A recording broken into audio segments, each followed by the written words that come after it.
The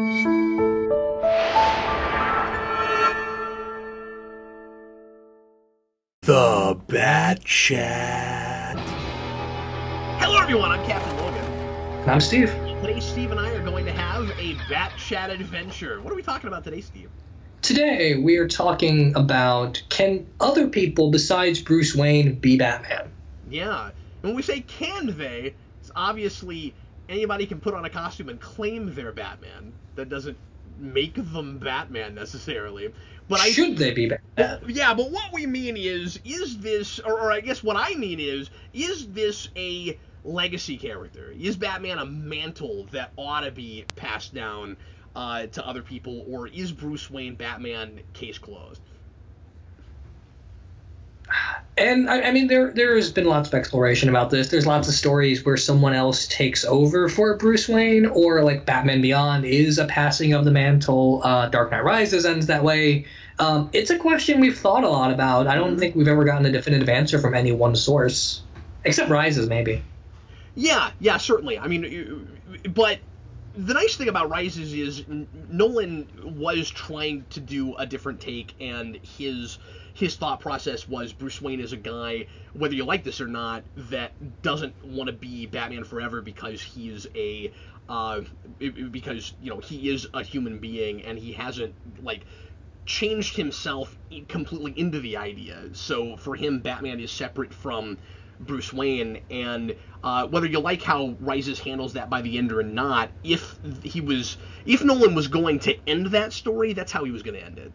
Yeah, and I mean, my problems with Rises aside, the idea of John Blake becoming Batman I don't really have issue with. It's more of the steps along that path. Especially in that world, and I think that tracks with how he conceptualizes Batman in the first place in Begins. Yeah, when he's got that speech about becoming a symbol. Yeah, which is maybe my favorite Batman speech. It's such a good speech. I still quote it all over the place. It's just, it's a really good way to distill down what Bruce Wayne thinks Batman is. So if Batman is supposed to be, and from Bruce Wayne's own words and all kinds of things, this kind of elemental, long-lasting thing, he says everlasting in Begins, that is an immortal idea, it kind of stands to reason that once Bruce Wayne is gone, he might want someone else to be Batman.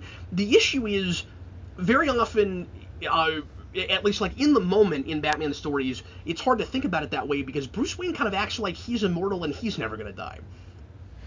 Yeah, it seems like Batman has always thought up contingencies even for after his death. There's an episode of The Batman called Artifacts where Mr. Freeze comes back after 1,000 years, and they... That's great. That's great considering what we do with him in Batman Beyond.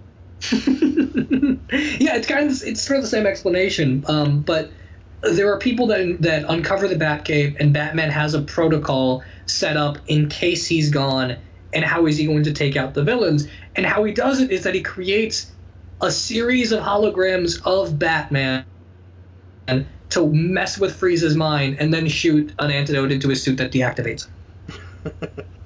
He has rigged the city so that Batman never stops showing up. Specifically his Batman. Yeah, I think an older Batman starts to think about it and is like, okay, obviously I'm not going to be here forever, but very often it seems like a 25, 35-year-old Batman acts like he can't be killed. It's like he is almost buying what he's selling. Yeah, this is the part of this discussion where I disagree with how Batman's written because I have my own version of how I think he should be written, where I don't like the notion that Batman gets eaten up by his own mythology. I think that's an interesting thing to play with, but I think ultimately the arc for that should be, no, you can die because you're a human being, and if your legacy is going to mean anything, it cannot be contingently attached to you. Yeah, I think that has to be the ultimate place that goes, right? Where it makes sense that he would, because I think also for the same reason you're saying that he is a human being, he is likely to sometimes get accidentally roped up in his own ego, I would think. Yeah. I mean, especially considering, like, how much... He is, after all, the only person who can do some of the things he can do. It's really difficult to draw that line between the truth, which is no one else can do this, and I am practically God because only I can do this. Like it seems like it would be really easy to turn into a Tony Stark type narcissist. Yeah, when Damian takes over in the 666 issue of Batman, Damian acknowledges that he is in no way as capable as his father, so he rigs the entire city with, like, bombs and traps and stuff because that's the only way he can be Batman. He's not Bruce Wayne. And that kind of becomes the point of that particular story, that who Bruce Wayne is dictates who Batman is. So no one else can be Batman because no one else can think like Bruce Wayne. Yeah, and so then... there's kind of this disconnect where we're almost having two different discussions then when we ask this question. Yeah. Because there's knowing exactly who the man is behind the outfit. And if you know that, only Bruce Wayne can be Batman. But then to the rest of the world, Batman is an idea. So to everyone else, there could be someone else who is Batman if he can be somehow or rather at least close to as effective as Bruce Wayne is. He would just have to do it he would have to use other methods. This is why I think the first episode of Batman Beyond is the best, where Terry has a very specific reason to be Batman. He is a very different type of Batman than Bruce ever was. That's partly why Return of the Joker is as good as it is when Terry beats Joker, because to Terry McGinnis, Joker would not be your arch nemesis. Yeah, and Joker can't expect what's coming from him because that's not what Batman would do. Right. Joker's identity is wrapped up in who Bruce Wayne is. It does not function if Bruce Wayne is not Batman. So obviously this becomes kind of a semantical argument because it depends on if you're okay with Batman meaning different things. Yeah. I did that video a while back on, like, how I would write Bruce Wayne, and part of my Bruce Wayne would be almost the Batman style early on, where, like, he's much more calm and understands his legacy, and so Batman is not a thing that he would wrap himself in. I've always pictured, if I had the universe, that Bruce Wayne would grow old and Tim Drake would become Batman, because he's the only character that kind of not only deserves it but wants it. Yeah, and he rivals him in some of the skills. Yeah, he's a better detective than Bruce. He's better at computers than Bruce, and he went around the world to train like Bruce and was trained by Lady Shiva. Yeah. And he's also the only Robin... But his temperament is different, so he would still be a different Batman. He would. And just to counter to the point I made earlier, Tim Drake's the only Robin that actually has a rivalry with Joker in the same terms Bruce does. That's a good point. Jason doesn't have this. Jason just has revenge. Dick Grayson couldn't care less. Damian couldn't care less. Tim Drake actually has a relationship with the Joker. Well, but even if Tim Drake would be a really good close second, where if to you, Steve, like, he's the only other person who could put on the bat suit and call himself Batman, and that makes sense to you, that's still obviously limited and can't last forever. So, like, if you look 100, 200, 500 years down the road, can we always have a Batman for a different generation? And one of the questions you have to ask yourself is, Bruce Wayne's Batman is so defined by the Joker that the question is, does every Batman need that kind of an arch nemesis that is so much his opposite? I don't think they do. I think the Joker relationship, because I never liked drawing the distinction between Bruce Wayne and Batman. I think of them very much as the same person, just exercising themselves differently. Yeah. So I don't think Batman needs a Joker. I think Bruce Wayne needs a Joker. And depending on who's putting on the cowl, Batman can still be and do things that are consistent with what Bruce wanted Batman to be without the limitations of Bruce's Batman. So for example, think that somebody else could be Batman and not be motivated by exactly the same things. Right. Like, Terry McGinnis is a good example of being a different character, but he's still motivated by the death of his father. I think you could have a Batman that just wants to be Batman regardless of any tragedy in their life. Again, Tim Drake. Yeah. Tim Drake is Robin despite having both of his parents. He's a rich kid who's happy, but he wants to be Robin. Like, I don't think it's a necessary qualification that Batman has to have the same kind of psyche as Bruce Wayne, or even like the same kind of resources or training. I think that the way Batman presents himself to the people that he's protecting in Gotham City motivates them in a certain way to where they either end up creating things like the Joker or they end up creating things like Batman. And Tim Drake falls in that line where he becomes more like Batman than he becomes like the Joker. Yeah, I completely agree with you. That like to the people that Batman is trying to help, if Batman seems to stand for the same things, and obviously has that iconography, he will be Batman regardless of what made him put on the suit. There are certainly particular values that Bruce Wayne and anybody else that put on the bat suit would have to share, I would think. Yeah, the no-kill rule is one thing. I think the gun thing might be semantics depending on who you talk about. I think so too, because for a lot of versions of Bruce Wayne, the gun thing is all about his own psychology and his fear of what it would turn him specifically into. I think another Batman could carry a gun because it's not like we're not afraid of this with cops.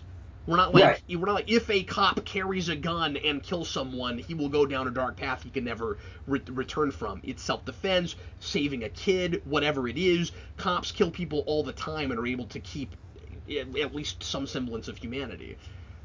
Yeah, and then there's, and Eric jokes about this, where like I like the idea of a Batman. I never thought of this. I like the idea of a Batman post Bruce Wayne with a gun.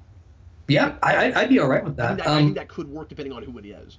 Derek jokes about this. I think it's a good point, though, where like Bruce Wayne has a thing about guns, but like if you look at his gear, there are specific things. Like a gun.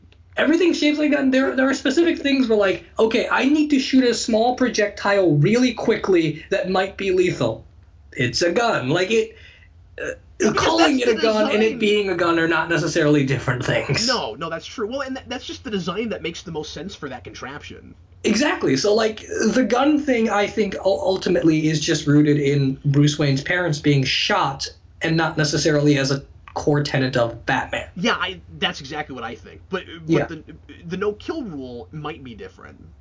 Yeah, the no-kill rule is complicated because even Batman, like, makes exceptions to this. Like, Begins does the thing with the trains. There are things in comics where Bruce fights Ra's al Ghul and creates a situation where Ra's has to die, but he doesn't kill him. To get out of it. But that also is a thing that might have more to do with his psychology than it does with going too far over a line. Where it's not just if I use a gun, I might turn into a psychopath. It might also be if I kill, I can't stop killing because that's an easy way to solve problems. Right, and then Bruce Wayne's also got the whole thing where like Batman, while not being a police officer, does in some ways work with them. And so if Batman just went around killing people, that would sort of fall apart. Yeah, then it's just anarchy. Batman believes in the law, but it's also complicated because he knows that there are things that, I mean, it's like Jack Bauer, right? There are times where if you follow the letter of the law, which is imperfect, then innocent people are going to get hurt, and so since he's not duly deputized like he is in 60s Batman, he feels like he can cross that line, and that is sometimes necessary. And so I could see another Batman crossing the line farther than he's willing to because they're not hung up with that tragedy that makes them afraid that they'll turn into the people that they're trying to stop. The secret identity is another thing with this, because like the Marvel universe can do this in a way the DC universe can't, where the Avengers are like commissioned by the UN. Yes. And the Justice League can't really do that, and if they do, Batman wouldn't allow it. So could you potentially, like 400 years in the future... Well, they wouldn't allow Batman. Like, whenever we seem to do that with the Justice League, I always kind of cock an eyebrow, because I'm like, okay, I can see the government being okay with Green Lantern. Yeah, Green Lantern, Wonder Woman, Martian Manhunter, maybe even Flash, but like Superman and Batman. But Batman, sometimes Superman, sometimes not, because of the whole power thing, I guess. But like Batman, he's a straight up vigilante. Any way you slice it, even if he doesn't kill people, now he's a vigilante. He's a dark vigilante. He'll go to places I mean, sometimes he cracks ribs and things. Like, yeah. But then there's also the element of, like, if they do, because most of the Marvel heroes, their identities are public knowledge, so it doesn't matter. So, like, if they register for the UN, it's fine. What would happen if there was a Batman whose identity was completely public record? Is that still Batman? That's a really good question. Yeah, because would that make the illusion fade? I think it would. Yeah, Batman has to be the idea first. Even if everyone knows for sure that Batman exists, there has to be some element to that urban legend, or it almost doesn't count. This was my big problem with Super Heavy. Right. Because there's no question in the minds of anyone. I mean, the police basically just come out and tell everyone that their Batman is a police officer. Okay, what's the point? Yeah. I don't get that. Like, it's just police sanctioned Batman. It's not Batman anymore. Yeah, it's a poor concept, because then, especially with the villains, they have no reason to go after Gordon Batman. Yeah, why would that scare anyone beyond just a cop in a mech suit? Especially coming off of Endgame, which was about the things you don't understand being terrifying. Yes. It's a really weird contradiction in the run. I was confused, but I wasn't sure what Snyder was thinking with that. Yeah.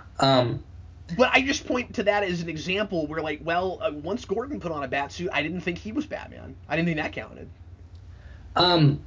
When Dick Grayson puts on a costume, is he Batman then? That's a good question. Because I think Dick Grayson is Batman in a way Gordon can't be. I think it's one thing for Batman to work with the police; it's another for Batman to be the police. Yeah, exactly. I tend to think yes, Dick Grayson was Batman when he put on the batsuit. A lot of people don't like that. I mean, a lot of people don't like Dick Grayson in the batsuit because they want to be reading Bruce Wayne. And that's well, fair. And also that because Dick Grayson's got his own identity outside of Batman's shadow. Yeah. Yeah, but as long as it's not and that's the thing is, like, I wouldn't have wanted him to permanently be Batman. Right. But then, if he's not permanently Batman, does it count for the duration that he has the suit on, or is he just standing in? That's the question. When Dick Grayson thinks he's going to be Batman forever, like in Batman Forever. But like in Grant Morrison's run. I know. I did it earlier, and I decided that one time I wouldn't acknowledge it. It's just funny. I don't know. But like in Batman and Robin, for all intents and purposes, Bruce Wayne is dead. Dick Grayson has agreed to be Batman forever. Yeah. And even when he comes back, Batman Incorporated starts up, he is agreeing to stay Batman. That's true. Well, and once Bruce Wayne is back and there's multiple Batmans, because like by the kind of tenets we were starting to land on earlier, Steve, I feel like as long as it seems like what we were landing on maybe is that as long as Batman is effectively striking fear in the hearts of criminals and creating perpetuating that culture that Bruce Wayne started in the first place, maybe it counts, at least in the eyes of society. Yeah. So if Dick Grayson is keeping that going, he's still Batman, and especially, as you said, because everybody thinks Bruce Wayne is dead. Yeah. So if we have 50 people being Batman at the same time, do they all count? And I would say yes. I feel like who Batman is more up to the effect he has on people as opposed to who's actually under the mask. Yeah. And this is partly why, like, I don't have an issue with stories where we are just in the Batsuit all the time and you don't really see Bruce Wayne, because I don't think the Bruce Wayne aspect of it at that point would really matter. Yeah, but there's also definitely two sides to it. Where and that's why I said earlier that I feel like you almost have to have two conversations when you talk about this, because if you're Bruce Wayne, I don't know if anybody after you counts as Batman. That would depend on how Bruce Wayne is being written in that occasion. That's my thing, is like to society, I think it kind of doesn't matter who's under the Batsuit as long as he's perpetuating those ideas and values. But when you're telling a story about Batman himself and you get into the human side and it's not just a detective story, now it's kind of a horse of a different color. Nightfall kind of does this. There is a man there. Like I don't know. I do kind of like to look at the difference between Bruce Wayne and Batman. Like, I feel like with some versions they are one and the same. They are totally one and the same. And I think there are also versions where Bruce is in denial about that, where he likes to like keep up this idea that he is Batman first, but but there is this human side to him that he doesn't want to acknowledge. And so I think I think you do have to look at the human aspect of it. Right. Nightfall does some of this where after he defeats Azrael, Dick Grayson has to be Nightwing or has to be Batman for a while because his back isn't fully recovered yet. So there is that point where Bruce is wondering whether or not he should even go out as Batman again, and what it meant for him to have his back broken and to actually be a frail human being for the first time in his life. Yeah. And those are challenging questions. In that particular story, Bruce Wayne sort of willed himself to be Batman because he didn't think he was anyone without that. Yeah. And I've never completely agreed with that. I feel like, because this is the other thing, Bruce Wayne is a father that doesn't act like a father. Dick Grayson, Tim Drake, Jason Todd, Damian, these are his kids. And to see Dick Grayson in a bat suit, I think should have a different effect on Bruce Wayne than it's not me anymore. Boy, that's a really great point. Yeah, because it really bothers me that he doesn't treat Dick Grayson as the son taking over sometimes. Yeah, I love that, because obviously a big reason that a lot of us have children is to pass on legacy. Right.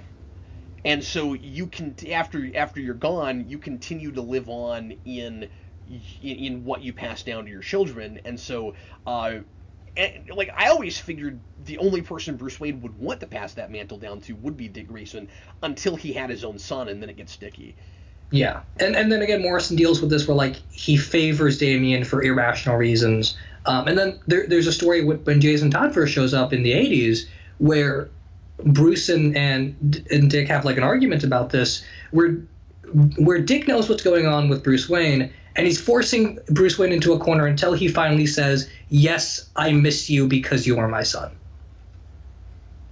And, like, there's a very irritating thing where, like, Bruce Wayne seems to be having kids almost as an opportunity for him and never, like, quite treats them as the people that will take over. The only time he really does that is with Damian, and that's when he confronts that. But I like that if we're doing it on purpose, because that's the inherent contradiction in Robin as a concept. Right. Which is a whole other video. Yeah.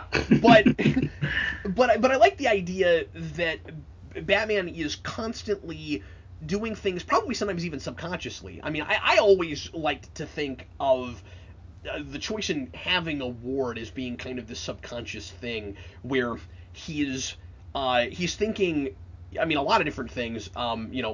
Here's a person that has gone through what I've gone through. I feel for him. I can sympathize with that. I want to take care of him. Then there's the more selfish, for his job, for his Batman job idea of this person, and maybe he doesn't come to it till later, but this person can help me in my fight against crime. But like, subconsciously, part of the reason he might go to a thing like that is because it makes him feel more like a person, more like a man. And as he's aging, he might have the natural inclination to want to be a father, even if he's not going to allow himself to get married and do that traditionally. And some of that is suddenly there in Dark Knight Returns, which is very much about Bruce Wayne finding that is a story about Batman as a masculine figure and what that means to him. Sure. And so the contradiction is the elemental Batman idea versus a man who feels like he can't be a regular person and have a personal life, or it will ruin his crusade and his vow. Right. This is a point I made in the Writing Bruce Wayne video, and it connects here a little bit because I feel like this is just in the concept, right? Like, Bruce Wayne is a damaged person, and he never really internalizes the way he ought to. He never really fixes his outlook the way he should. But it's always bothered me that Bruce Wayne went around the world training in martial arts and, like, only took the combat and never learned the philosophy behind it. Because, like, you don't get like a black belt in anything without changing how you view the world. That's a great point. And that really annoys me, that Bruce Wayne just never grew up despite getting all this training. Like, no master in their right mind would give Bruce Wayne training if they knew he was going to end up like this. Well, and that's why it works and begins as well as it does. Yeah. Yeah. Because he's got a somewhat perverse father figure there who has a philosophy that he's able to pull some of but ignore other things, and like he actually is somewhat changed by that training. He's also not gone for and he trains himself over the 10 years before he gets there. Yeah, and Ra's has like a blunt instrument view of how he's going to use Bruce Wayne. That's true, although I always imagined he really did kind of care about him too. I don't think he's just using him. No, I'm sure he does, but like Bruce Wayne being part of the League of Shadows was a calculated move from Ra's, because he says that he wants to use Bruce Wayne's status to take out Gotham. Yeah. So like what Bruce Wayne thinks and feels doesn't matter quite as much as what Bruce Wayne will do. Yeah. Yeah, and of course, I like I don't know if I've ever even fully thought about this. I like the idea that in that Batman comes like part of the idea of Batman comes from a dark and extreme and misguided place. Yeah, yeah. The whole thing of trying to kill Joe Chill.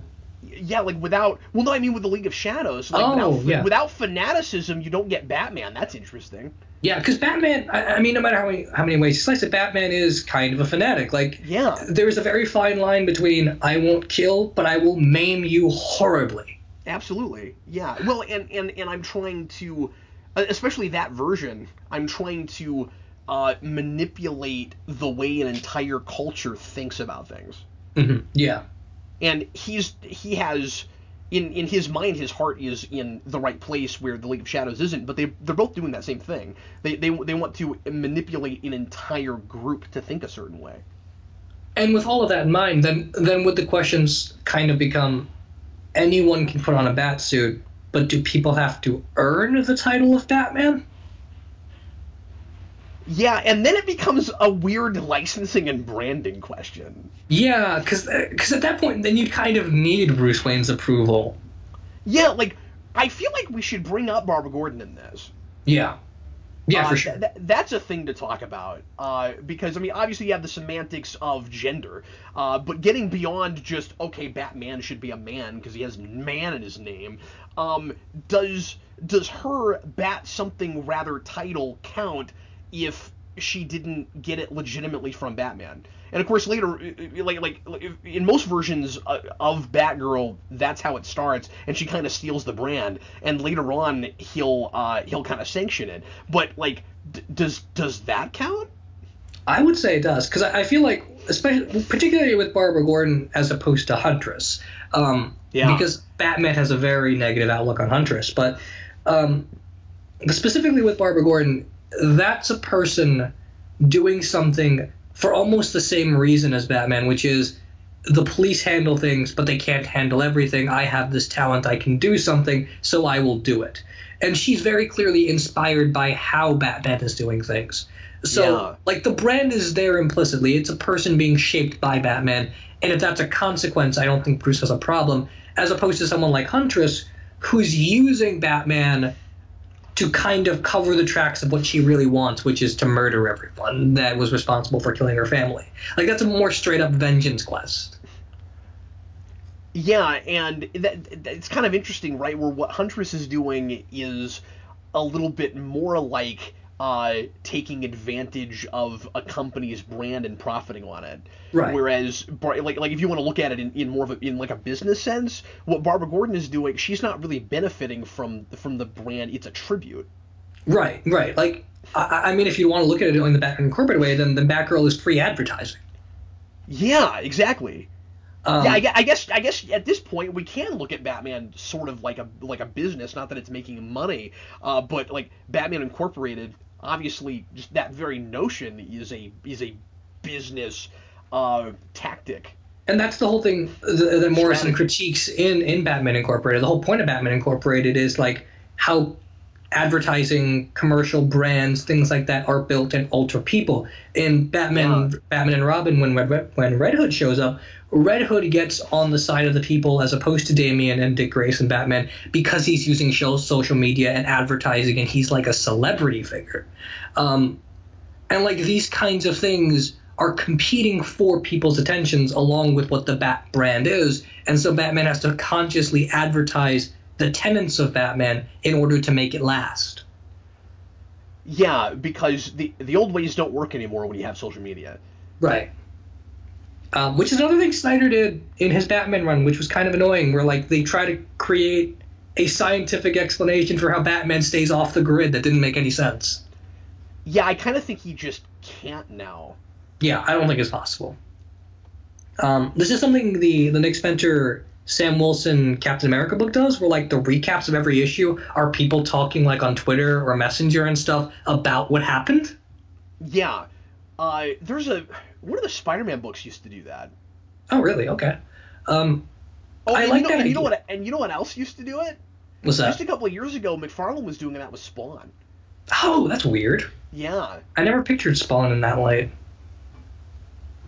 Yeah, it would often open with, I don't know if they did it every time, but it would open with a couple of page message board of people talking about what's going on with Jim Downing. That's interesting. Yeah. I think that's a cool tool though, because like yeah, I do too.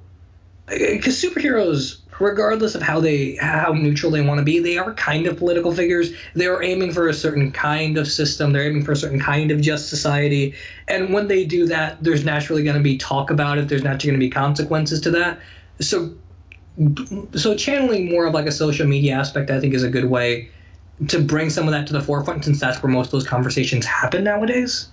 Yeah, and as a as a literary device, it gives you the scope of society and how other people are thinking about it. It's a different way to go about that than just doing the news broadcast thing.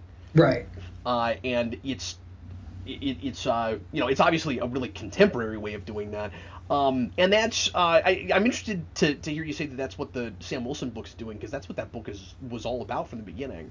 Yeah, the Sam Wilson. You can't be a superhero and not be a political figure. Like everything you do is going to at least appear to someone to be a political act of some kind. Yeah, the Sam Wilson book is very much in touch with what Captain America is doing and what that means for the status quo of that universe. Mm-hmm. And that's interesting, and I like considering Batman in that light. Like one of the most interesting things about No Man's Land is when Gordon wants to get a job somewhere else and he can't because they know he relies on Batman. Like there are concrete material consequences to things Batman does for other people. Well, we are about half an hour in. Given everything we hit a lot of different things in this. Given all the different things we've talked about, where do you ultimately land, and has this conversation at all like changed where you land? I think it's kind of cemented it. I think Batman can be more than Bruce Wayne. I think other people can do it. I don't think it would be that hard. I think the issue would just be justifying to the person who's wearing the costume how they tie back into Bruce Wayne. But even that I don't think is a necessary component. I think that's just more of a, we want to know because we're the reader. Yeah, exactly. And I guess that's the third component, where you have like whether or not Bruce Wayne thinks other people can be Batman. You have whether or not society thinks there can be more than one Batman, and then you have us, the reader. Yeah. And again, Terry McGinnis is a good example of this because he was designed as Bruce Wayne is not Batman. This is a new person. Yeah, I at one time probably would have said I don't think anybody else, like especially just for my taste, would count as Batman. I wouldn't want to read another person in the Batsuit, but I can't say I don't think Terry McGinnis is Batman. I can't say that if elderly Bruce Wayne passes on, that doesn't count as Batman anymore. Yeah. And I like that it starts as an extension of him. That's part of why it works. And then there's that whole thing in the comics now where like Bruce Wayne is dead and Terry is still Batman. And does it change how he operates because Bruce Wayne isn't there anymore? Yeah, because he doesn't have that influence. Right. Yeah, for me, I'm totally with you, and I wasn't sure where I was going to land on this. Just given this conversation, where I'm at right now is anybody can not anybody, but like potentially there can be more Batmans after Bruce Wayne because Batman is an idea first, and you can continue to perpetuate that, and I think that's ultimately what Bruce Wayne would want, but I think there is always the definitive Bruce Wayne Batman, and everybody that does it after that, it's a tribute to that guy. Right. And I think that's the distinction, is that there's one true Batman as far as like who founded it, and like there's always the original, the OG Batman. I don't think you'd get, generations past that and anybody would forget the original. And I also have always kind of liked the idea that that Gotham can tell. Yeah. Even if it doesn't know that Bruce Wayne himself is Batman, if there was another Batman, they might still count it, but they can tell there's someone else in the suit. And same thing with Robins. Yeah. And I feel like we have that with Robins, where people don't necessarily know who it is, but they know that there's another Robin, which is a risk that Batman takes in having a sidekick like that. Yeah, because it does break that illusion a little bit. Where it's like, oh, okay, there's turnover in this job. The way the Robins interact with specifically people like Gordon, like they can tell, like Dick Grayson, Jason Todd, Tim Drake, they all have a different repertoire with someone like Gordon or the police in general, or how they engage with people on the streets that Batman is trying to save. And even criminals, doesn't the Joker get a reputation for having killed the first Robin? Yes, Joker. I feel like everyone knows about that. Yeah, everyone knows Joker killed a Robin. There's a whole thing when Tim Drake first shows up where like Joker knows he is not Jason, and Joker knows that Jason was not the first kid, but he doesn't like know who they are. Yeah.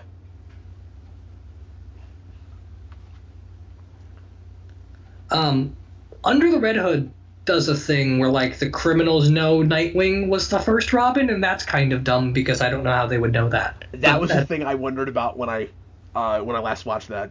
But yeah, that's the only time where that's happened, and it's been kind of odd. Usually it's just like a city thing where like the city is alive, they kind of understand when it's moving. Yeah. The city is alive with the sound of music. Well, everybody, thanks a lot for listening. We sure appreciate it. Let us know in the comments what you think about Bruce Wayne and Batman, and if anyone else should be allowed to be called Batman, regardless of what they put on their chest and what they're wearing on their head. We will see you again next week with another commentary on Batman the Animated Series, and Steve and I will come back periodically and do more of these, what Steve christened a long time ago, Bat Chat Adventures. That was Eric. That was Eric's idea, the new Bat Chat Adventures after Animated Series. Oh, that's right. And for some reason it just turned into conversations that we have about Batman as opposed to commentaries. Yeah, this was the transition period before the whole Geekvolution rebirth thing happened, and I couldn't do commentary, so I just used Bat Chat for like topics. Yeah. And Steve, feel free to do more solo ones, because those were great too. Oh, thanks. Yeah, those are fun. But anyway, thanks a lot for listening, folks. Once again, we sure appreciate it. I am Captain Logan. I'm Steve. See you next week.